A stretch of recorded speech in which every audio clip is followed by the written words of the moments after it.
यदि आप लॉ पढ़ना चाहते हैं तो कहीं और क्यों जाना। हमारे ऐप को डाउनलोड करें और लॉ पढ़ें। नमस्ते सदा वत्सले मातृभूमि। हम लोग बहुत ज़्यादा चिंतित थे और इन बातों को लेकर बहुत ज़्यादा चिंता हमारे मन में थी कि ये जो हमारे देश में एजुकेशनल स्ट्रक्चर है, ये स्ट्रक्चर बड़ा गड़बड़ है और इन एजुकेशनल स्ट्रक्चर में सारा वामपंथियों का कब्जा है। सरकार ने एक झटके में प्री स्कूल से लेकर और ऊपर तक का सिस्टम बदल दिया है। उन्होंने एजुकेशनल यूनिवर्सिटियों में multi disciplinary education and research universities MERUs करना शुरू कर दिया है, जैसे IIT IIM चलाते हैं कि भाई सभी यूनिवर्सिटियों में बहुत सारे कार्यक्रम साथ साथ चल सकते हैं और एक ही बच्चा कई कार्यक्रम ले सकता है।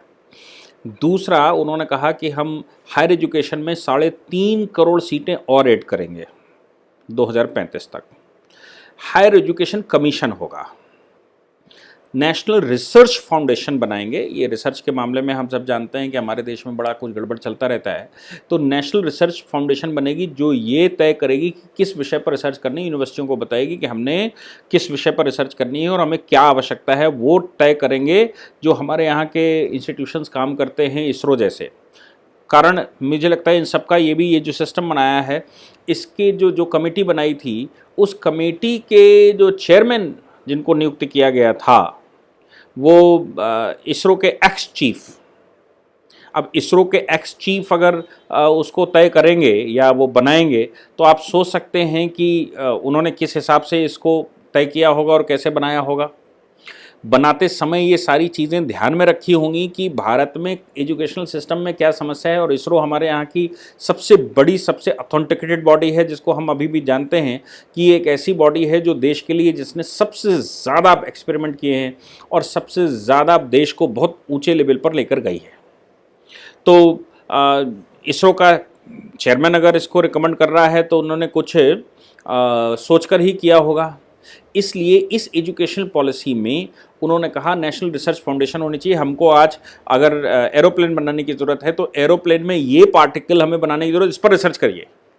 आपको याद होगा कि अब्दुल कलाम साहब जिस समय ये परमाणु बम की रिसर्च कर रहे थे या मिसाइल की रिसर्च कर रहे थे, उस समय ऐसा कहा गया, उन्होंने अपने खुद स्टेटमेंट दिए कि मैं यूनिवर्सिटियों में जाता था, उनसे कहता था मुझे ये पॉइंट पर मैं फंसा हूँ, इस पर आप लोग रिसर्च करके मुझे दीजिए।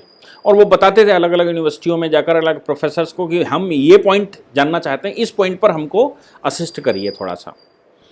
कुछ अच्छी यूनिवर्सिटियां उनकी मदद भी करती हैं, लेकिन वो नेशनल करिकुलम के आधार पर नहीं था। अभी क्या है, नेशनल रिसर्च फाउंडेशन ये तय करेगी कि भैया हमें किस बात पर रिसर्च करनी है, कौन से पॉइंट पर रिसर्च करनी है, जैसा US वगैरह में होता है।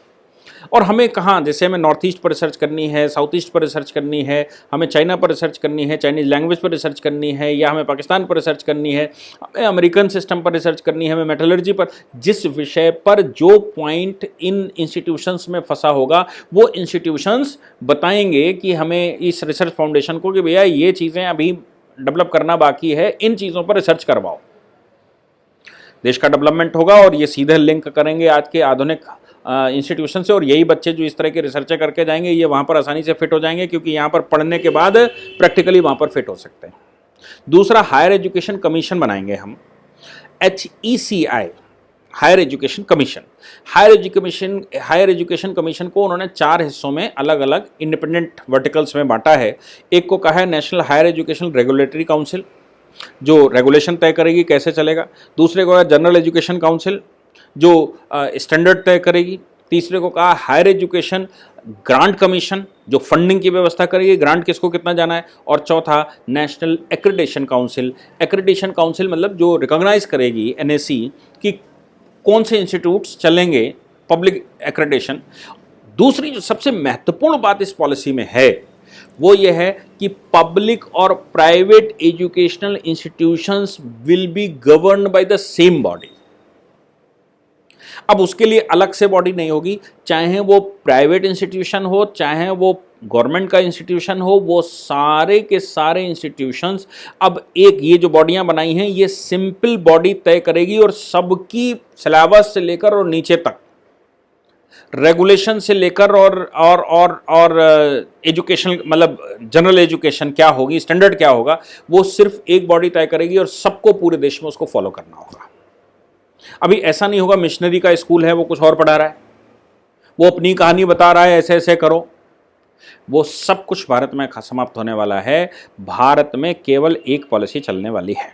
दूसरा क्या है, ये जो एफिलिएशन होता है ना कॉलेजेस का, कि भाई आप एफिलिएशन यूनिवर्सिटी से ले लीजिए, अगले 15 वर्ष में एफिलिएशन समाप्त होने वाला है। ऑटोनोमस बॉडी की तरह आप अपने आप को रजिस्टर कर लीजिए, जैसे आप शॉप खोलते हैं, जैसे आप कोई इंस्टीट्यूट खोलते हैं, मतलब जब कोई कंपनी खोलते हैं, वैसे आप अपने आप को डेवलप कर लीजिए। और हमारा सिलेबस जो यहाँ पर बनाया गया है, हमारे सिस्टम को फॉलो करते हुए अपने सेटअप में अगर उसको फिट करना चाहते हैं तो कर लीजिए, हम आपको खुली छूट देते हैं। अगर आपने हमारे पास रजिस्टर किया है, आपने वो काम चालू कर दिया है, तो एक जनरल पेपर बनेगा पूरे देश का जो सबको देना होगा, और उसकी क्रॉस चेकिंग होगी, उसके सेंटर्स तय करेंगे। अगर आप हमारे पास कहते हैं कि हमें ये एक्रेडिटेशन चाहिए तो वो हम दे देंगे, और वो एक्रेडिटेशन देते समय हम सब कुछ तय कर लेंगे क्या करना क्या नहीं करना।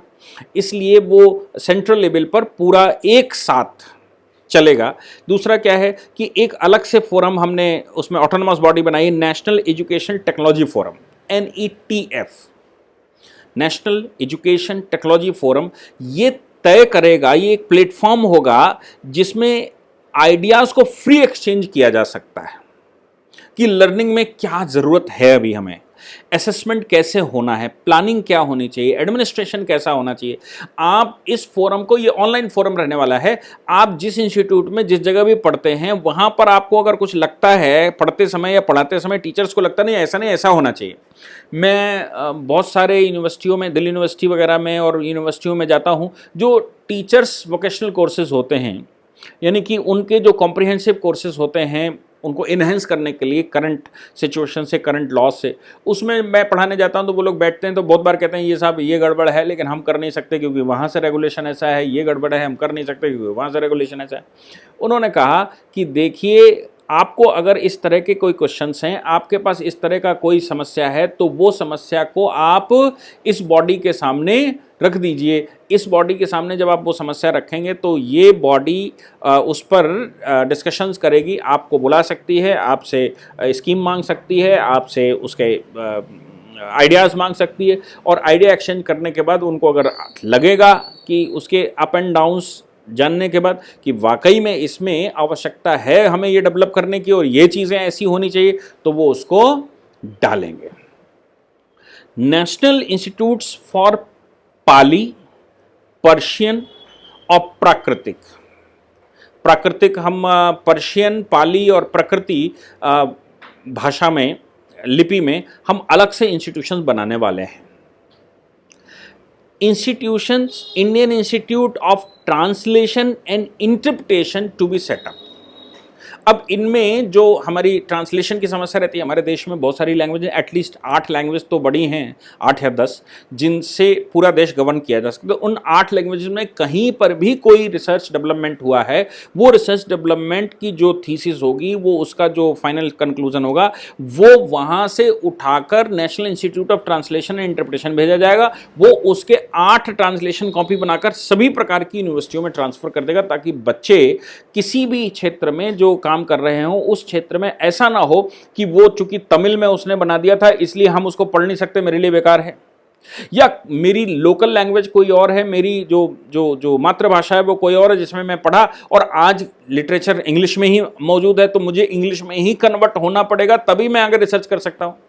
ये सारी बाध्यताएं अब समाप्त कर दी गई हैं, और अब आप फ्री एजुकेशन भारत में जो जिस तरह से भी डेवलप हो सकती है, हायर एजुकेशन के मामले में ख़ास तौर से हमने उस पर बहुत काम किया है, और ये इम्प्लीमेंटेशन में मुझे लगता है 4-5 साल में अगले आ जाएगा। सरकार ने 2035 रखा है, 2035 में हम 3.5 करोड़ के लगभग सीटें बना रहे होंगे। तो मुझे लगता है सरकार ने ये बताया तो नहीं है, लेकिन ये तय ज़रूर किया होगा कि हम 2035 तक पूर्ण रूप से इसको इम्प्लीमेंटेशन में ला चुके होंगे, और भारत का एजुकेशन स्ट्रक्चर पूर्ण रूप से ख़त्म हो चुका होगा, पुराना वाला ख़त्म हो चुका होगा, और नए वाले से हम काम कर रहे होंगे जो देश की आवश्यकता है। अभी इसमें 2 चीज़ों पर काम करना बाकी है। एक काम करना बाकी है लीगल एजुकेशन पर, और दूसरा मेडिकल एजुकेशन पर। ये दोनों ही फेक इंडस्ट्रीज़ हैं। मैं लीगल एजुकेशन से आता हूं, फिर भी मैं कहता हूं ये दोनों ही फेक इंडस्ट्रीज हैं।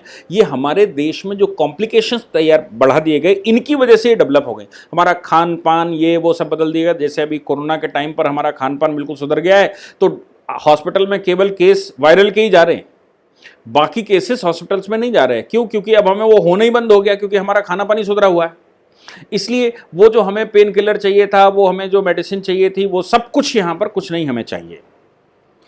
लॉ की फील्ड, हमारे अगर संस्कार अच्छे नहीं होंगे, हमारे अंदर बहुत बुरी चीज़ें समझाई गई होंगी, हमारी एजुकेशन गड़बड़ होगी, तो जाहिर सी बात है हम झगड़ा करेंगे, बेईमानी की तरफ बढ़ेंगे और बहुत कुछ गड़बड़ करने की कोशिश करेंगे।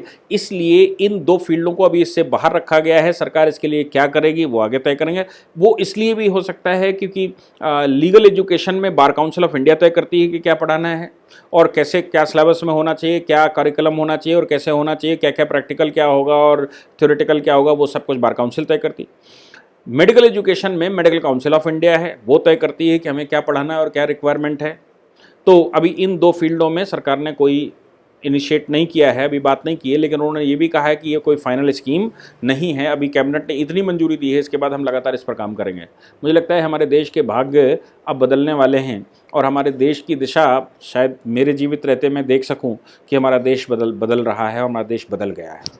धन्यवाद। इस पूरी ऑर्गेनाइजेशन को चलाने के लिए आप नीचे डिस्क्रिप्शन से हमारे ऐप को डाउनलोड कर सकते हैं, जिससे कि लॉ स्टूडेंट्स को, लॉयर्स को और आम आदमी जो लॉ जानना चाहता है वो पेड क्लासेस का लाभ ले सकता है।